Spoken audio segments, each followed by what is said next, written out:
क्या रिपोर्ट आई है कि जो अंग्रेजी दवाएं हम खा रहे हैं उनमें से जो बहुत कॉमन ड्रग्स हैं, जैसे कि पैरासीटामोल जैसी दवा है, मेट्रोनिडाजोल जैसी जो दवाएं हैं, वो दवाएं सैंपल टेस्ट के क्वालिटी टेस्ट में फेल हो गई हैं। अब दवाओं का फेल होना ये बिल्कुल वैसे ही है जैसे तिरुपति के लड्डू में कई साल बाद पता चल रहा है कि पहले से ही उसमें जानवर की चर्बी का घी यूज किया जा रहा था। आस्था जिस तरह से हिली, ऐसे ही बहुत से लोगों को ये लगा होगा कि पता नहीं हमने क्या दवा खा ली होगी। ये न्यूज़ इसी तरह से है कि पैरासीटामोल समेत 53 ऐसी दवाएं हैं जो क्वालिटी टेस्ट के अंदर फेल हो गई हैं। उनसे जुड़े हुए सेफ्टी कंसर्न बाहर निकल कर आए हैं। ये बड़ी हेडलाइन बन करके आई है। ये जानकारी कहाँ से जुटी?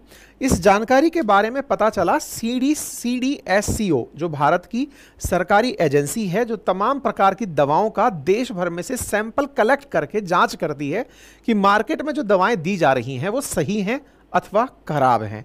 उन्होंने जब इस बैच को उठाकर जांच करना शुरू किया तो पता चला कि काफ़ी सारी ब्लड प्रेशर की, विटामिन की, शुगर की, इवन एंटीबायोटिक्स, वो दवाएं अपने क्वालिटी टेस्ट में फेल मार गई।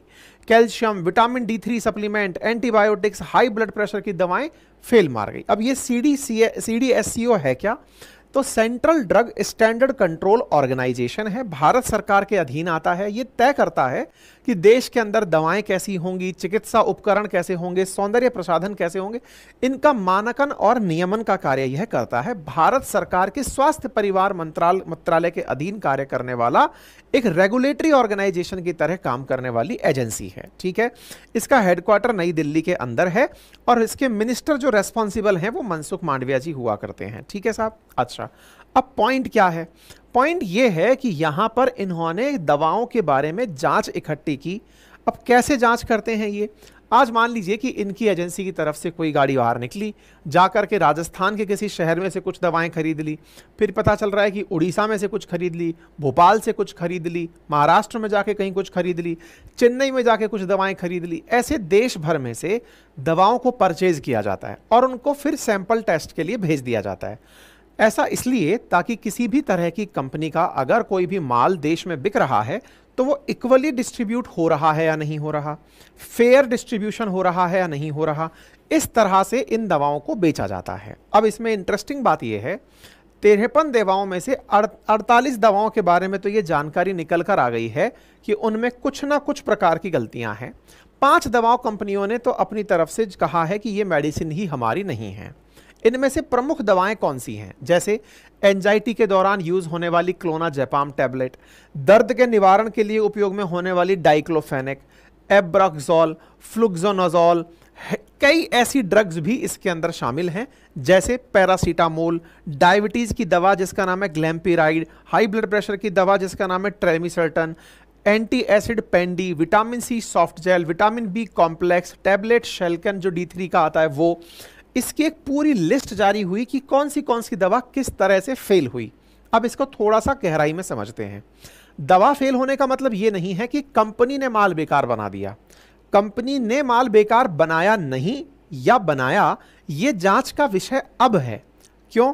क्योंकि इस कंपनी मतलब इस संस्था ने तो दुनिया भर से दवाएं उठाई और उनका परीक्षण कर लिया। अब इसके बाद 2 प्रकार के डाउट निकल के आते हैं। पहला, हो सकता है कि ये जो दवाएं सरकार ने उठाई सैंपल के लिए, ये किसी नकली निर्माता के द्वारा बनाई गई हों। आपको जानकर आश्चर्य होगा, इस समय पर इतना फेक दवाओं का मार्केट चल रहा है।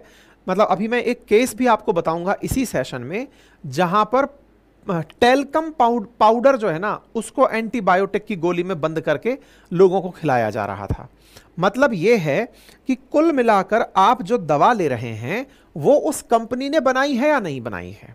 जिस कंपनी की दवाई को आप समझ के खा रहे हैं, हो सकता है वो फेक बनाकर किसी और ने बनाकर बेच दी हो।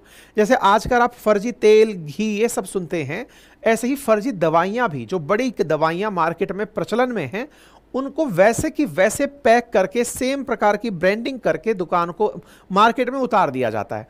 तो हो सकता है कि जब सरकारी इस एजेंसी ने दवाओं का सैंपल लिया हो, अब इस बारे में पता कैसे चलेगा कि भाई ये सरकार की जो न्यूज़ है ये सही है या गलत है? तो दवा कंपनियों का अपनी तरफ से बयान आया है कि सर, आपने जो बैच नंबर उठा करके दवाएं चेक की हैं, हम अपने रिकॉर्ड से चेक कर रहे हैं, तो कई दवा कंपनियों का कहना है कि सर ये बैच नंबर तो हमारे बैच नंबर से मैच ही नहीं कर रहे। मतलब ये वाला बैच नंबर है ही नहीं, हमने बनाया ही नहीं, इसका मतलब कोई और बनाकर बेच गया। तो भाई हमारे साथ तो खेल हो गया, उस कंपनी ने तो हाथ साफ कर लिया, वो तो बच गई कि साहब हमने तो नहीं बनाई। लेकिन जिसने भी बनाई वो दवाई तो मार्केट के अंदर चल रही है भाई, और जब वो चल रही है तो वो फर्जी दवा उस व्यक्ति के शरीर में जा चुकी है।